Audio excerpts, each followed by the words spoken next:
Hello and welcome back to my YouTube channel. আপনারা সবাই কেমন আছেন? আশা করতেছি আপনারা সকলে অনেক অনেক ভালো আছেন। আবারও নিয়ে আসলাম আপনাদের মাঝে আজকে আরও একটি ভিডিও। ওয়াসিম রিজভী এবং নাসির আনন্দ বিষয়ে। আপনারা অবশ্যই ওয়াসিম রিজভীকে চিনেন, যেটা হচ্ছে কোরআন শরীফের 26টি আয়াত সরিয়ে সে নিজের তরফ থেকে একটি কোরআন তৈরি করেছে। আরও অনেক কিছু আপনারা অবশ্যই জানেন ওর বিষয়ে। আর নাসির আনন্দ গিরি, ওনাকে আপনারা অবশ্যই চিনেন। যদি না চিনেন নাসির আনন্দ গিরি এবং ওয়াসিম রিজভীকে, তাহলে আজকের এই ভিডিওটা আপনারা এই সাইটে দেখতে পারেন। এখানে রবিকান্ত বার্তি একজনের নাম, যেটা আমার একজন হিন্দু ভাই, উনি রবিকান্ত বার্তি যিনি কি বলেছেন ওয়াসিম রিজভী এবং নাসির আনন্দের বিষয়ে। চলুন আমরা এই ভিডিওটা দেখব।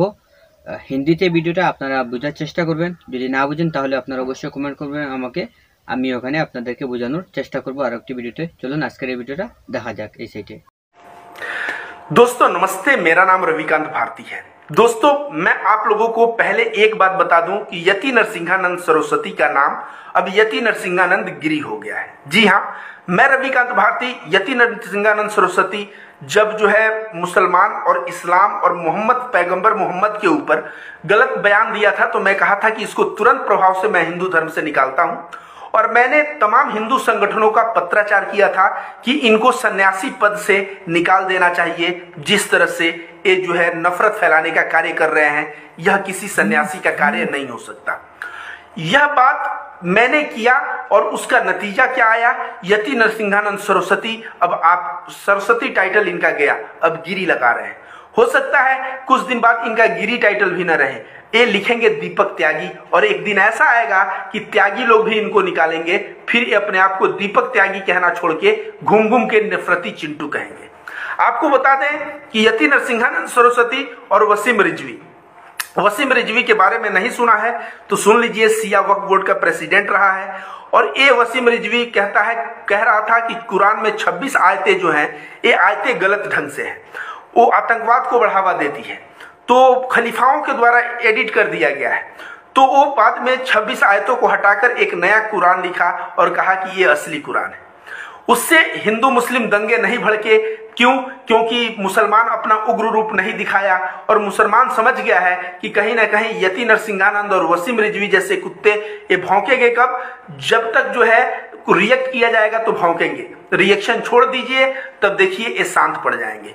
दूसरे ये ऐसे कुत्ते हैं कि ये कब भौंकेंगे? जब पीछे मालिक खड़ा रहेगा तो भौंकेंगे, जैसे मालिक चला गया ये भौंकना बंद कर देंगे।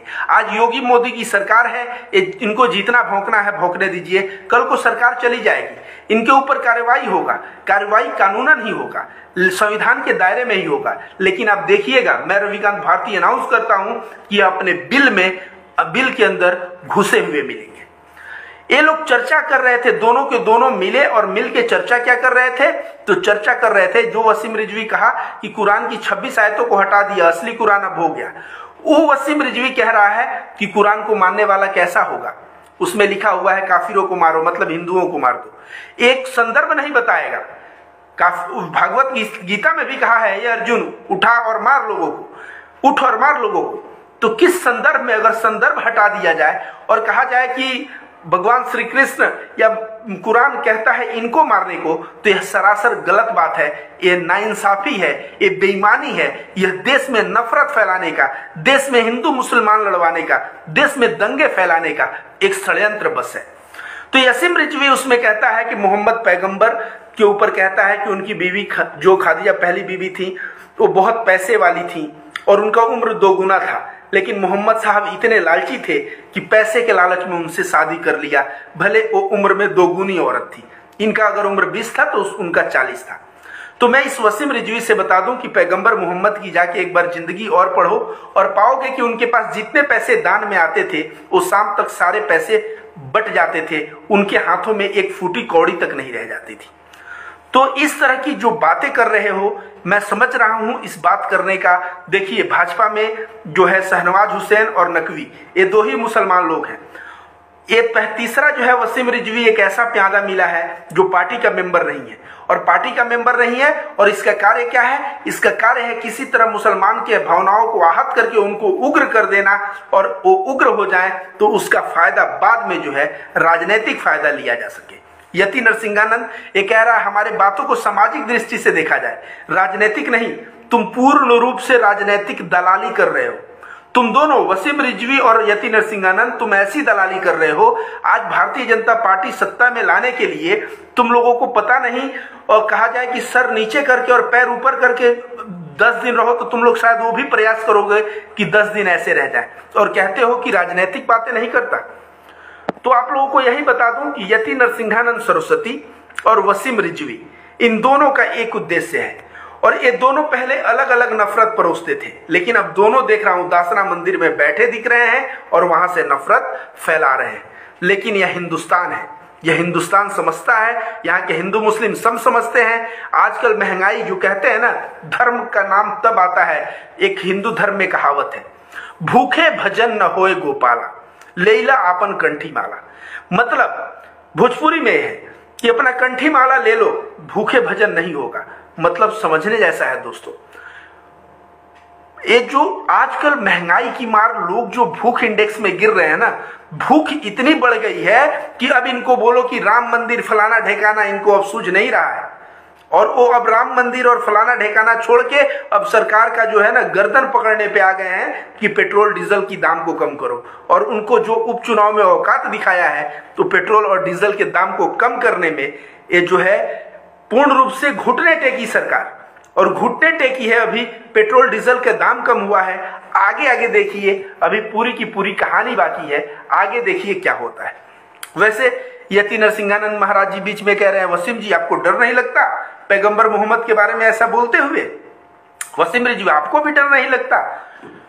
हम लोगों का हश्र वही होगा एक जैसा कि मार दिया जाएगा। इन गधों को मैं कहूंगा कि अभी तो तुम लोग बैठ के जो बड़ी बड़ी बातें जो कर रहे हो ना, आदमी तुम लोग कह रहे हो हमारे साथ हमारा मौत हो जाएगा। कमलेश तिवारी की हत्या किसने करवाई?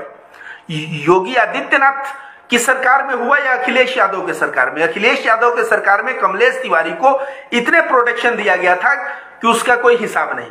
योगी आदित्यनाथ आए और बोले बहुत अच्छा मुर्गा है, इसको काट डालो, और इसको काटने से जो है हिंदुओं को में एकता बढ़ेगी और मुसलमानों के प्रति द्वेष बढ़ेगा। और क्या हुआ? मर्डर हो गया उनका। जब मर्डर हो गया तो सोचे परिवार वाले तो अब जो है हिंदू मुस्लिम होगा। एक गोदी मीडिया के तमाम, रोहित सरदाना जो मारा गया ना, उस वक्त उनके माताजी से कह रहा है बताइए हिंदू मुस्लिम को अब क्या देखते हैं? उनके माताजी कह रही हैं कि ये सरकार ने मरवाया मेरे बेटे को, योगी आदित्यनाथ ने मरवाया मेरे बेटे को। इन सब की जो है मुंह बंद हो गई।